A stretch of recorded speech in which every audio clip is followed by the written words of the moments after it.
Terror funding, Bharat विरोधी agenda और कट्टरवाद, सबूत गिनाकर सरकार ने बताई पीएफ पर बैन की वजह। केंद्र सरकार ने देश भर में पीएफआई की आतंकी विरोधियों गतिविधियों में लगातार सक्रियता के सबूत मिलने के बाद इसके ऊपर बड़ा एक्शन लिया है। गृह मंत्रालय ने मंगलवार की देर रात नोटिफिकेशन जारी कर popular front of India PFI को बैन करने का आदेश जारी किया है। विवादित संगठन पॉपुलर फ्रंट ऑफ इंडिया पर 5 साल के लिए बैन लगा दिया गया है। इससे पहले पीएफआई के खिलाफ देश भर में एनआईए की छापेमारी हुई और इसमें सैकड़ों लोगों की गिरफ्तारी की गई है। दरअसल एनआईए की पीएफआई के खिलाफ पहले छापेमारी 22 सितंबर को हुई और दूसरे राउंड की छापेमारी 27 सितंबर को। पहले राउंड के दौरान 106 पीएफआई सदस्यों को गिरफ्तार किया गया है। वहीं 27 सितंबर को 247 लोगों को गिरफ्तार कर हिरासत में दिया गया। एनआईए समेत अन्य जांच एजेंसियों को पीएफआई के खिलाफ सबूत मिले हैं, जिसके बाद गृह मंत्रालय से कार्रवाई की मांग की गई थी। वहीं अब गृह मंत्रालय ने पीएफआई पर 5 सालों के लिए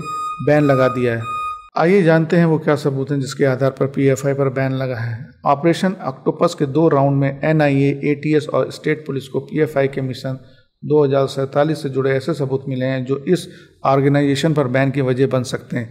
इनमें हिंदुस्तान को सिविल वॉर में झोंकना, 2047 तक ऑपरेशन गजवाए हिंद को पूरा कर लेना और हिंदुस्तान में इस्लामिक शासन लागू करना बैन के 3 मुख्य कारण हैं। फंडिंग, खुफिया सूत्रों के हवाले से पता चला है कि पीएफआई की फंडिंग से जुड़े कुछ बड़े राज हैं। पीएफआई को मिलने वाली फंडिंग का सबसे बड़ा हिस्सा गल्फ कंट्रीज में रहने वाले मुसलमानों से आता था। पीएफआई की फंडिंग और नेटवर्किंग का बड़ा काम कतर, बहरीन, कुवैत और तुर्की में होता था। पीएफआई कई हवालों से चैनलों का इस्तेमाल खाड़ी से भारत तक पैसा पहुंचाने के लिए करता था। कर्नाटक और केरल पीएफआई के मनी बैंक थे और यहीं से पैसा पूरे भारत में बांटा जाता था। इतना ही नहीं, पीएफआई की जांच से जुड़े एक अधिकारी ने बताया कि पीएफआई हवाला के जरिए आए पैसों को खातों में ट्रांसफर करने के लिए स्थानीय लोगों के नाम का फर्जी इस्तेमाल करता है, यानी जो पैसे खाड़ी से आते थे उन्हें स्थानीय चंदे के तौर पर दिखाया जाता था। जांच एजेंसियों ने जब चंदा देने वालों के पते को क्रॉस वेरीफाई किया तो सारी पोल खुल गई। रिहैब इंडिया फाउंडेशन, ये पीएफआई की चैरिटी संस्थान मानी जाती है, लेकिन जांच में पता चला है कि यही रिहैब इंडिया फाउंडेशन पीएफआई की चंदा उगाही वाली विंग है, जिसे सऊदी अरब से मोटी रकम मिलती थी। खुफिया एजेंसियों के सूत्रों के मुताबिक यह खुलासा हुआ है कि पीएफआई और उसकी पॉलिटिकल बॉडी एसडीपीआई के कई सीनियर लीडर कुछ एनजीओ के साथ मिलकर तुर्की की यात्रा करते थे। तुर्की से भारत विरोधी एजेंडा सेट होता था। तुर्की में पीएफआई के लोग सीरिया में टेरर फंडिंग में शामिल संगठनों से भी मिलते थे। इतना ही नहीं, खुफिया एजेंसियों के पास पीएफआई और एसडीपीआई से जुड़े और उनसे प्रभावित हुए ऐसे कई लोगों की लिस्ट है जो इस्लामिक स्टेट में शामिल होने के लिए मुल्क छोड़ गए हैं। सूत्रों के मुताबिक हिंदुस्तान में नरसंहार और हिंदुस्तान के खिलाफ युद्ध, इसी एजेंडे पर पीएफआई की एंटी इंडिया ब्रिगेड काम कर रही थी, लेकिन ऑपरेशन ऑक्टोपस ने हर मंसूबा फेल कर दिया है। गहलोत पर गिरेगी गाज या पायलट को पहनाया जाएगा ताज, अब सोनिया गांधी के पाले में है गेंद। कांग्रेस में अगला अध्यक्ष कौन होगा, इसे लेकर अब तक कुछ भी साफ नहीं हो पाया है। अध्यक्ष पद के चुनाव से ठीक पहले पार्टी में अंदरूनी घमासान शुरू हो चुका है। राजस्थान में गहलोत और पायलट के बीच का विवाद खुलकर सामने आ गया है, जिसके चलते पार्टी को फजीहत का सामना करना पड़ रहा है। फिलहाल ये सस्पेंस बरकरार है कि अशोक गहलोत अध्यक्ष की रेस में बने हैं या फिर नहीं। इस उठापटक के बीच राजस्थान कांग्रेस के नेता सचिन पायलट दिल्ली में डेरा जमाए हुए हैं, वहीं अशोक गहलोत भी अगले 2 दिनों में दिल्ली आ सकते हैं।